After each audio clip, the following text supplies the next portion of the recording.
And here are some things you must know about Satan and all his angels. And even the angels of God.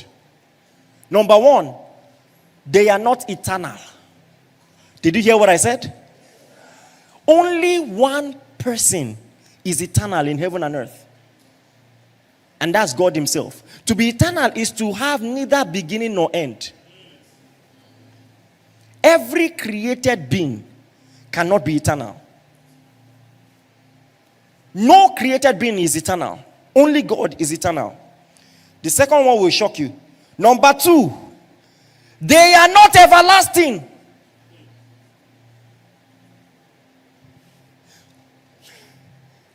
Everything is only everlasting by the will of God. Make no mistake, spirits will live forever, not because they have that intrinsic ability, but because God willed it so. And that's why God can tell spirit entities, for instance, in Psalm chapter 82, he says, I've said you are gods, children of the Most High, but you shall die like men. It means even spirits can be sentenced. Are you listening to me? They are not eternal. They are not everlasting. And you need this one. Number three, they are not all-knowing. Only God is all-knowing. Only God is all-knowing. Many times the enemy depends on you for information that he is trying to use to attack you. It depends on you. Some of you, your problem is your mouth.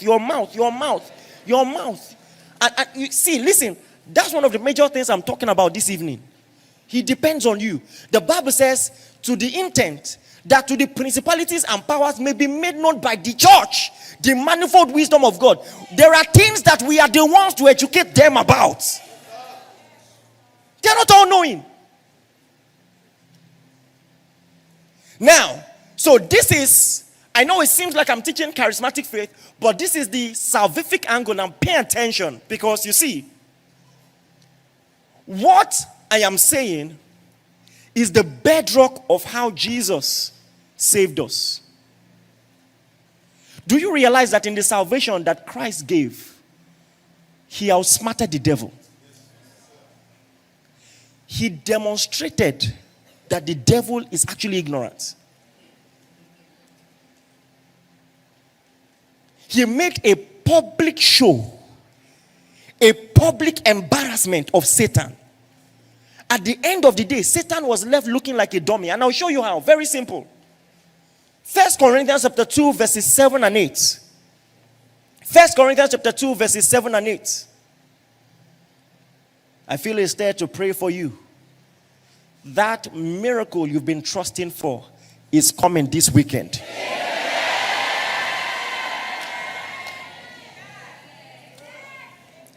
1 Corinthians chapter 2, verses 7 and 8. It says, but we speak the wisdom of God in a mystery. Oh my God. Even we can confuse the enemy. I'm coming to that. We speak the wisdom of God in a mystery. The hidden wisdom. Say hidden wisdom. The hidden wisdom of God, which God ordained from before the ages for our glory. Verse 8. Everybody read together. 1 to go. Which none of the rulers of this age knew, for had they known, they will not have crucified. So it means that God kept this from the devil. Literally led the devil into a trap. And he had 33 and a half years of goofing. He didn't know. When he got Jesus arrested, he thought he had won. When they were flogging Jesus, he thought he had won. When they killed Jesus, they threw a party. Then 3 days after, the ground began to shake. The stone was rolled away. Now they're wondering what is happening. And Jesus walked to him and said, give me the keys. You know, the Bible says Peter said he preached to the spirits in hell, meaning he announced to them, hey, you dummies, you thought I will be here forever with you? I came to bring out all who believed in me.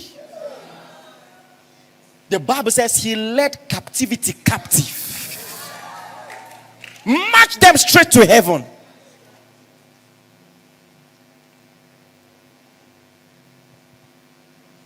Listen to me. You can outsmart Satan.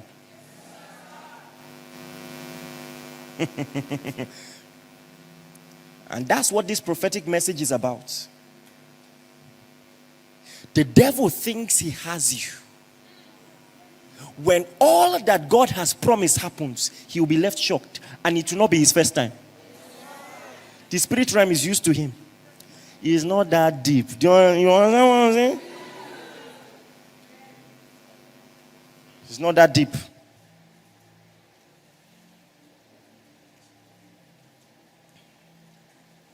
So there are some questions people have always asked.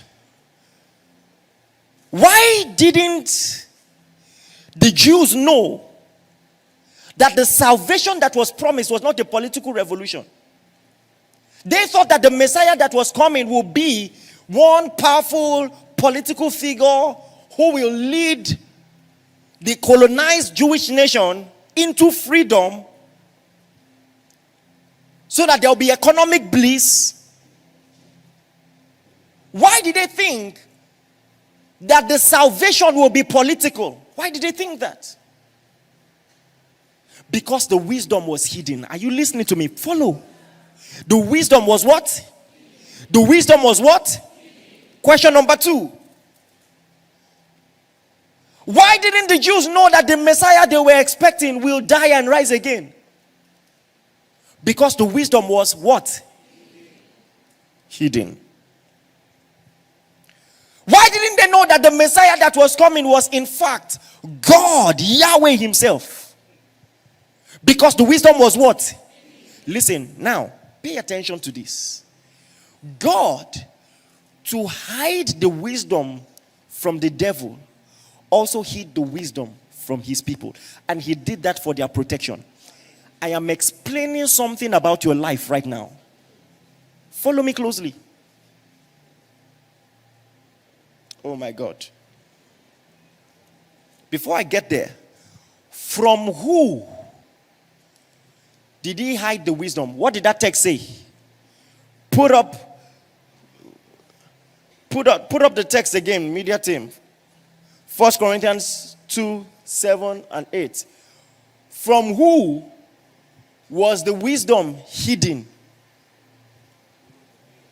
Rulers of this age. Now, be honest with me. How many of you thought by rulers of this age he meant Herod, Pilate? Wave at me. My hand is up too. Rulers of this age is actually Bible metaphor. And I'm going to show you where else it was used by Paul. So this is a Bible study also. Ephesians chapter 6 verse 12. Look at Ephesians chapter 6 verse 12. A popular text that you all know, but somehow never comes to mind when you're thinking about 1 Corinthians 2, 7 and 8. Everybody read together, 1 to go. For we do not wrestle against flesh and blood, but against principalities, against